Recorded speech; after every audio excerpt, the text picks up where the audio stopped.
Robben here, and welcome to this small blues lesson about using the 13th chords in a blues context. The 13th chords have a little woolen sound. They sound a little more strange than the 7th and the 9th. But if you get familiar with the voicing and the sound of the chord, it's a really beautiful chord.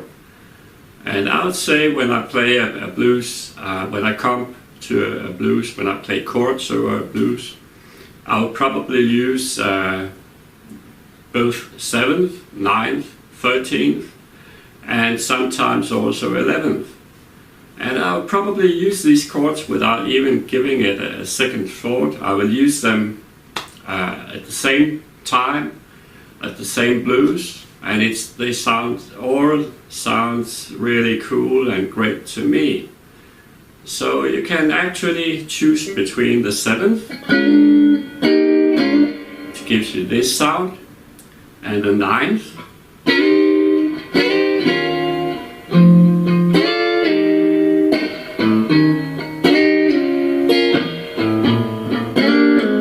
which gives you this sound, the 11th, that gives you this sound, and now the 13th. But of these, I would probably say that the 7th, the dominant 7th, the 9th, and the 13th would be the first choice. I mean, these are the normal chords that I use at almost any blues that I play. Okay, let us take a close look at these 13th that I've chosen to use in this blues.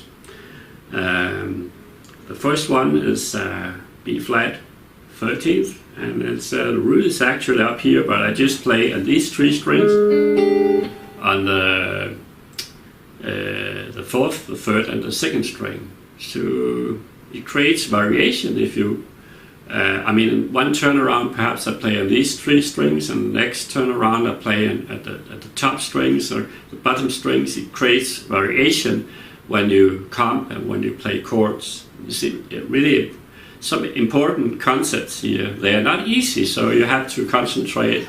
When I cannot go 100% in details. You have to experiment yourself, because it's a little difficult to explain actually.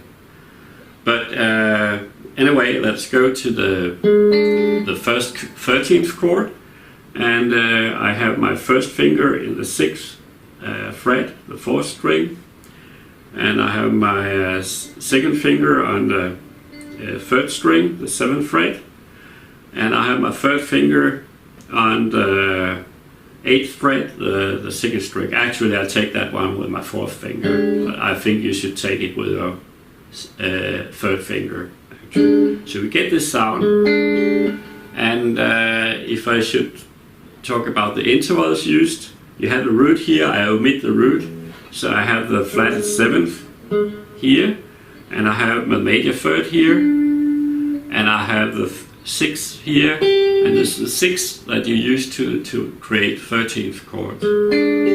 Just these 3 chords, these 3 strings.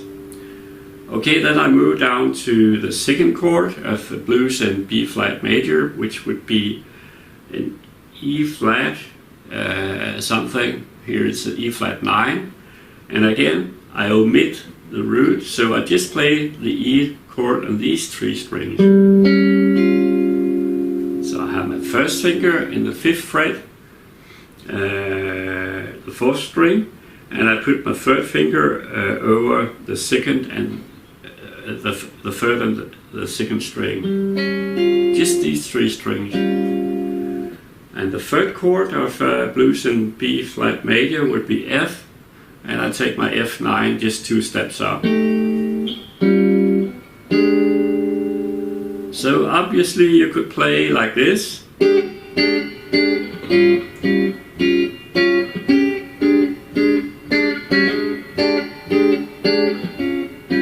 Which would be pretty boring. So instead of that, the whole concept here is that I start every chord from one step above or one step below. So instead of starting with a B flat major, I start the chord above, I slide up to the B13th. And again I go down to the 9 chord, and I meet the 9 chord again. I have to go down to an E flat 9, but I start on an E9 and then I move down to the E flat 9. Okay, so the two first moves is that I start. Yeah, you have to know I start on a 4 beat, so I will count in 1 and 2 and 3 and 4, 1. So this is where the blues are actually starting. Of course, it's on the 1 beat, you know. So I count again 1 and 2 and 3 and 4, 1. So now you have the two first chords of the blues, and that is actually the whole movement is based on that. And if you know that, you can actually you can create your own lines. You know, you can create your own comping, because that's the whole concept, that you meet every time you move from a step above or a step below. So there's nothing mystical about that. You just try it out, you know. So if you don't play it exactly that I do, the way I do it, it doesn't matter, because you can create your own chords and your own way of doing this. Just remember that you always you enter the chord from one step above or one step below to create variation. In order to create variation, okay, I'll try really slow to work through the first line of the blues using this concept. It will sound like this: 1 and 2 and 3 and 4.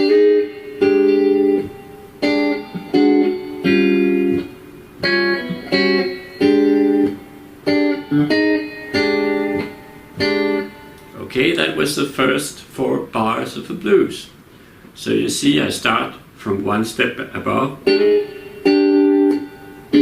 Again, I enter the E flat 9 from one step above. Now I have to get back to the B flat major, so I enter it from one step below instead of one step above. And now I have to take another B flat major, because you have 2 B flat majors in the last part of the first line. So I meet it from one step above. So if I should play through the first line really slow, the first 4 bars of the blues, 1 and 2 and 3 and 4.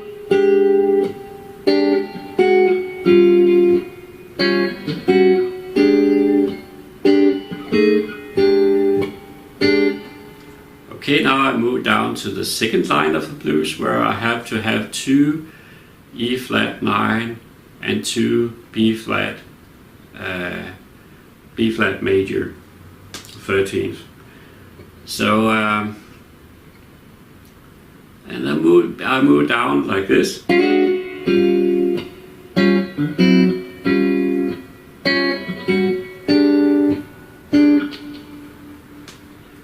Okay, as you see, I start from one step above. I come up from the E9 down to the E flat 9.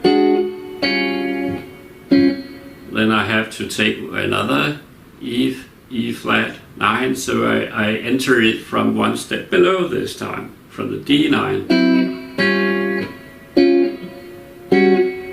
And back to the B flat major. So until now we have almost the 2 first lines of the blues. I will try to play them. 1, 2, 1 and 2 and 3 and 4.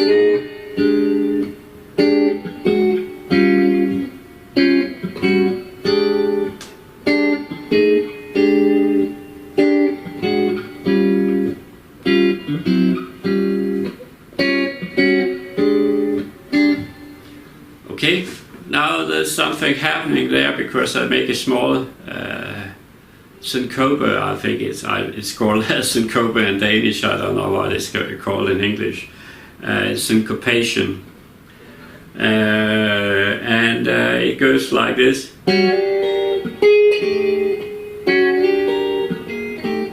Here actually I use, instead of, I take the root up here. Instead of having it in the bottom, you can take the root, so you have a. So at first I move up to the B flat major from one step below, and then I put my first finger down here, and I take this top note to the 13th, which is actually the B flat. So instead of having it down here, you have it up in the top of the chord. Okay, and then I move to, now we have to go down in the third line of the blues. This is entering the third line. Here you are stepping into the third line of the blues, the four last bars. So we have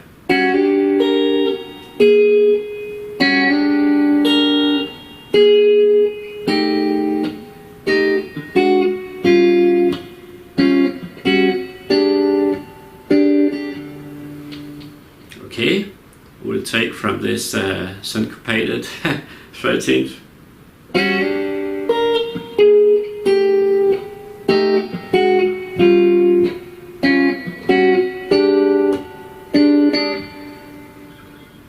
I'll try that again.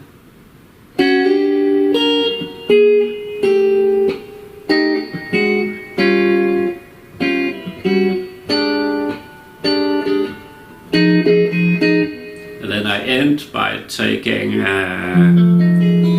this, it is a F7 sharp 9 chord, which you have the second finger in the 8th fret, the 5th string. You have the first finger here on the 7th fret, the 4th string, and you have your third finger and on the 8th fret, the 3rd string, and you have the 4th finger on the 9th fret, the 2nd string.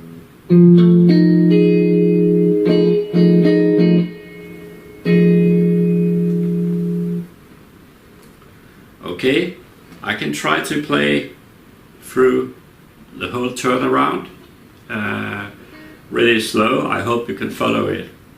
1 and 2 and 3 and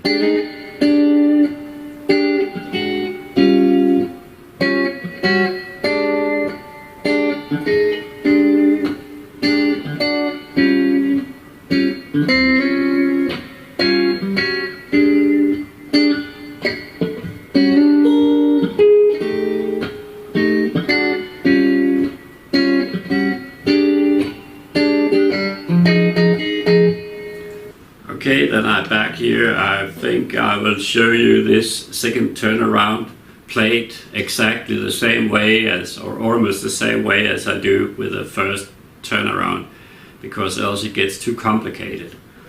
And so that there might be a small variation in what I play on the video and what I show here. So again, I count in, and it's just exactly the same. This is the first chord, where you add this note, and the second chord, instead of taking these three, also you take the top note. Instead of taking these three, you add the first string, and the third chord.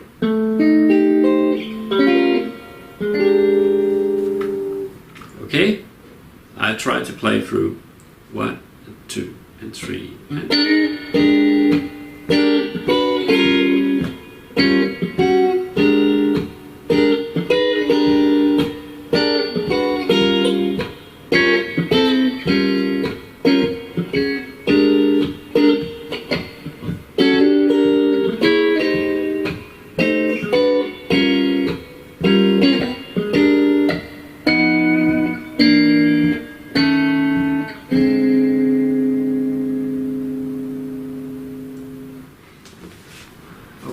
before closing, just a few words about the combing used here.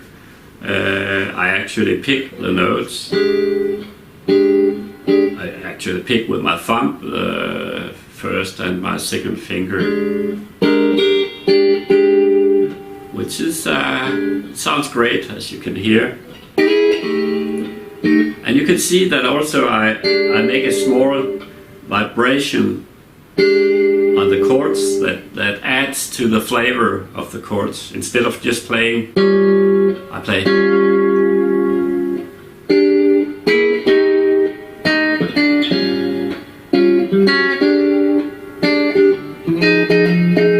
So I really concentrate to get a good sound. You have a few other options. Of course, if you're used to play with a pick, it would be more easy perhaps for you to play like this.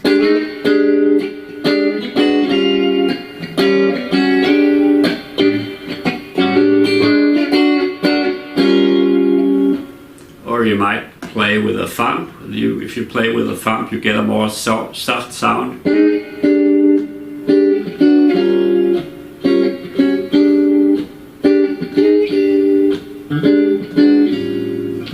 Or you might play with a pick, but I had chosen this one to pick the notes.